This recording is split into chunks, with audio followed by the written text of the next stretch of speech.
This is Talking Foreign Policy, critical look at Canada's role abroad, and I'm Yves Engler. With tens of thousands of Canadians displaced by forest fires, Mark Carney declared yesterday that, quote, threats which felt far away and remote are now immediate and acute. He was not referring to climate change exacerbated forest fires that have displaced tens of thousands of Canadians, but rather Russia and China. He made that comment at a speech announcing that Canada would reach NATO's massive 2% of GDP on military spending target by next year. This is a major increase in Canadian military spending. To break this down, we have Tamara Lorincz, who is a fellow with the Canadian Foreign Policy Institute and a PhD candidate with the Balsillie School of International Affairs. First of all, thanks a lot for coming on Talking Foreign Policy. Can you start off by just explaining Carney's announcement yesterday? Yes, thanks, Eve, for having me. So, our Prime Minister announced a massive increase to military spending to meet the NATO 2% GDP target earlier than expected.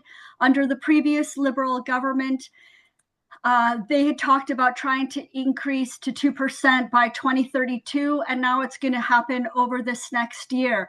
So, in that announcement by our Prime Minister, it stated that there would be an immediate $9 billion increase. So, to put that into perspective, in the past 10 years, Canadian military spending has increased 100% from $20 billion in 2015 till this year, $41 billion. So, over the next year, Canada is going to be spending $50 billion on the military. And some of the investments are going to be, as it's stated in this announcement, is going to be funding for things like like armed drones, the Arctic over the Horizon radar, to invest in the joint support ships that are going to be sailing in the Arctic, long range precision strike capability, and an increase in domestic ammunitions production, and then more production of things like light armored vehicles, light utility vehicles. So the defense industries across the country are very happy about this. CADSE, which is the Canadian Association of Defense and Securities Industries, they, of course, are very happy, and they said that this is a long time coming. Canada needs to be spending more on the military. So this is going to enrich the weapons manufacturers, not just in Canada, but also in the United States, because so much of the weapons that we procure are from the United States. But the other thing that's super troubling is all of this investment is going to militarize our economy and lock it into carbon intensive militarism for the next decades. So we are going to be ramping up weapons production and making our defense industrial base bigger and stronger. And this is exactly the kind of investment that is going to wreck the Canadian economy and really undermine our security here at home. Yeah, and in the speech, one of the things that Carney tried to talk a lot about sort of breaking away from the US. It kind of had an anti-US element to it, but as you mentioned, this is going to lead to a big amount of purchasing of US equipment. That's the likely scenario. On that front, there was also an announcement by the Auditor General yesterday about the planned F-35 purchase of the Lockheed Martin fighter jets. And basically, I think the essence of the announcement was is that the $19 billion figure that had been initially cited, it was about 50% less than what is the new figure, which I think is like 27 billion. And they actually suggested, I think, that there was going to be even more than that. So this is also, of course, part of this dynamic where Carney's trying to act anti-Trump but still has lots of, he's doing what Trump wants in terms of increasing military spending. And on the F-35, he sort of suggested that they're going to back away from this purchase. But we also have seen that it's the military doing a review of the F-35 purchase. They've already committed to a big chunk of them. But yeah, can you just tell us a little bit about what was said yesterday about this increase in cost of the F-35, and I guess maybe a bit of the broader context of sort of how this fits in with being critical of the U.S. Yes. So the Federal Office of the Auditor General just released their spring report, and they uh, audited a number of federal programs. And one of them was the F-35 procurement program, because this is the second largest most expensive federal procurement in Canadian history. In January of 2023, our then Defense Minister, Anita Anand, announced that Canada is going to buy 88 F-35 fighter jets. These are the Lockheed Martin stealth fighters for a cost of $19 billion. But just this week, the Auditor General said that that cost is too low. Now it's going to be, like you said, 50% higher. So 27 billion just to purchase them. And the Auditor General said that things like the sustainment costs, the advanced weapon systems, the infrastructure that is needed are going to cost a lot more. And Canadians should be aware that over the past couple of years, the U.S. Government Accountability Office, which is the equivalent to the Auditor General of Canada, they have had a number of Senate hearings where they have presented reports on the F-35, and they have shown that the sustainment costs are out of control. So if Canada goes through with buying these F-35s, we are faced with out of control costs and I mean, this is very serious for our public finances, for our budget, and being able to afford the kind of federal programs that Canadians rely on, like the federal social health transfer. So this is very serious. Canadians need to pay attention to this And Auditor General report. And just to be clear about this, the life cycle cost, even before this Auditor General report, was suggesting something in the range of 70 plus billion for the Yes, F-35s of the life cycle. Now that would presumably be about 50% more. So it now maybe something in the range of 100 billion, just that's the fighter jets. That's right. So the Parliamentary Budget Office, which is also does a type of auditing, but is different from the Office of the Auditor General.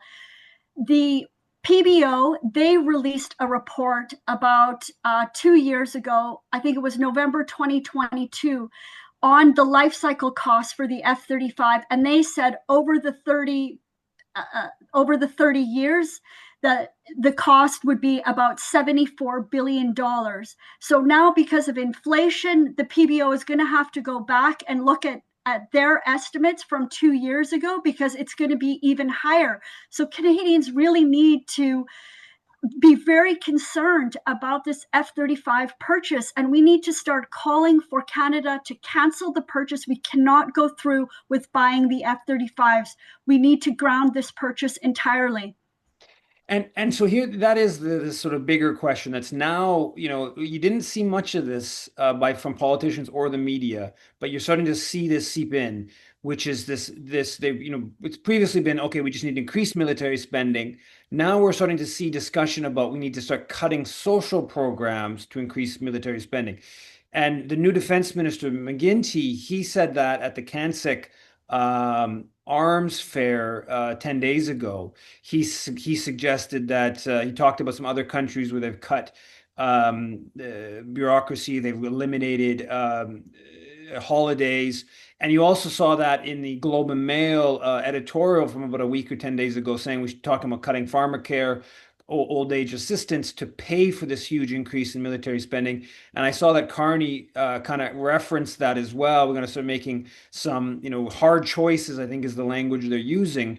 So this is going to start the austerity when it comes to social programs is going to start coming much more clearly, and we've seen that happen in the UK. There was a big protest on Saturday in the UK.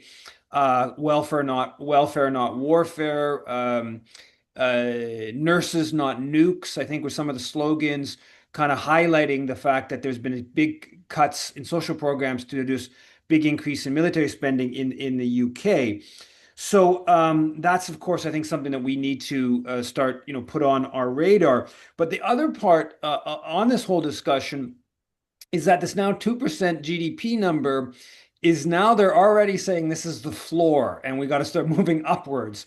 And we have this upcoming NATO summit where they're talking about a 5% of GDP, 3.5% on what they call hard military, and another 1.5 on associate security or military associated spending. Now, in Canada's case, that would get us towards something like $150 billion. Right now we're going to go towards 60 billion with some of the accounting changes they've done to get this 2% of GDP. But now we're talking about a whole 100 billion more. Yeah, I guess just sort of like, what's your kind of comment on that, kind of the broader outlook of where we're going here with this radical military expansion? Well, Eve, the NATO Secretary General, Mark Rutte, laid it out in a major address that he gave at Chatham House in London, in the UK, yesterday. And I encourage people to check it out. So, in that speech, he talked about the fact that the NATO allies are expected to agree to a 5% GDP commitment at the upcoming NATO summit in The Hague.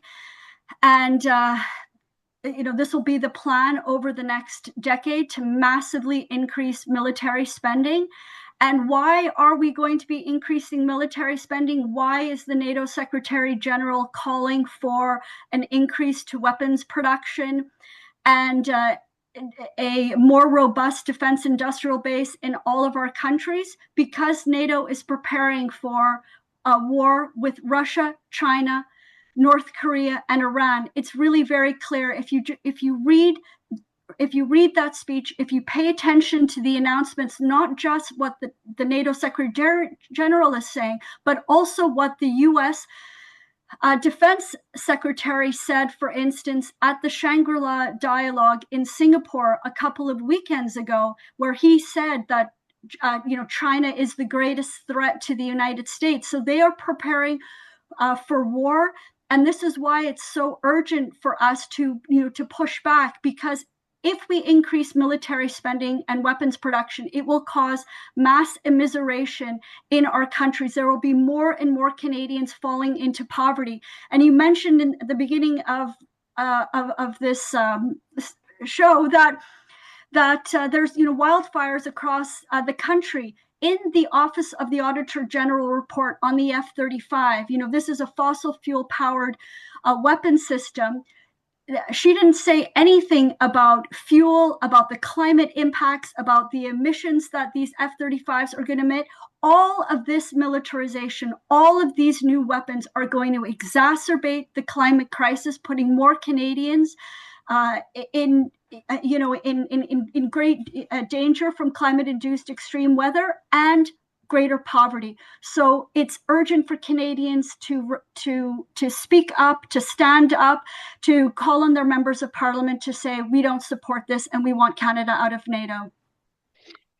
Yeah, and just I haven't seen anyone mention this, but I mean, it's only 6 weeks ago where Carney was promising during the election campaign to break away from the U.S., and now here he is giving a big sop to what Donald Trump wants, which is this huge increase in military spending, and also he